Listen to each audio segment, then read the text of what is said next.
first phrase starts with the ring finger on the 7th fret of the G string. It's a whole step bend, so it should sound like we're going to go to the 5th fret of the high E string. So it's, and then we're going to go down the pentatonic from that note.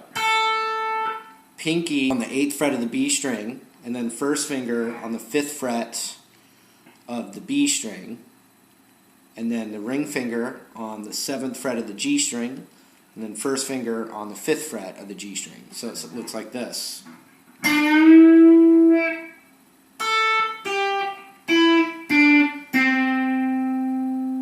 And one more descending on with my ring finger on the 7th fret of the D string, which is the root A.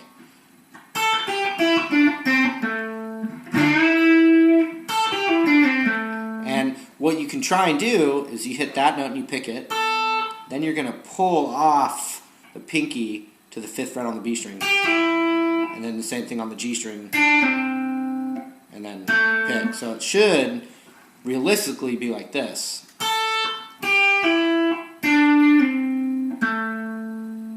Right after that, we're going to go right next door to the 7th fret on the G string. And then we're going to go down the scale from there.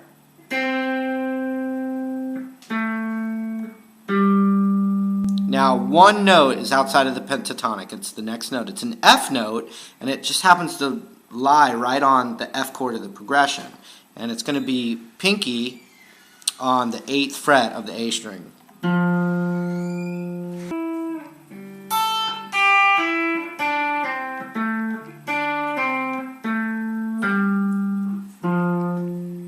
Okay, next we're going to go to the 8th fret on the B string.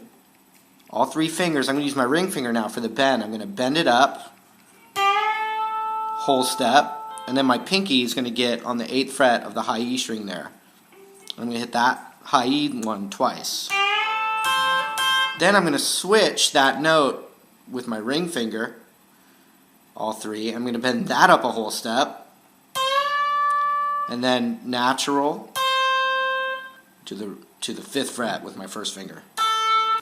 Okay, from the first finger there, I'm going to get my ring finger to the 8th fret of the B string, pick it, and slide it up a whole step. Right into first finger on the 8th fret of the high E string. And then I'm going to go a whole step up with my ring finger, pull off. Same thing on the B string. Middle finger on the 9th fret of the G string. So it's, and then first finger's right there planted on the 8th fret, hammered on to the 10th fret on the B string. Okay, let's look at the whole solo of part 1.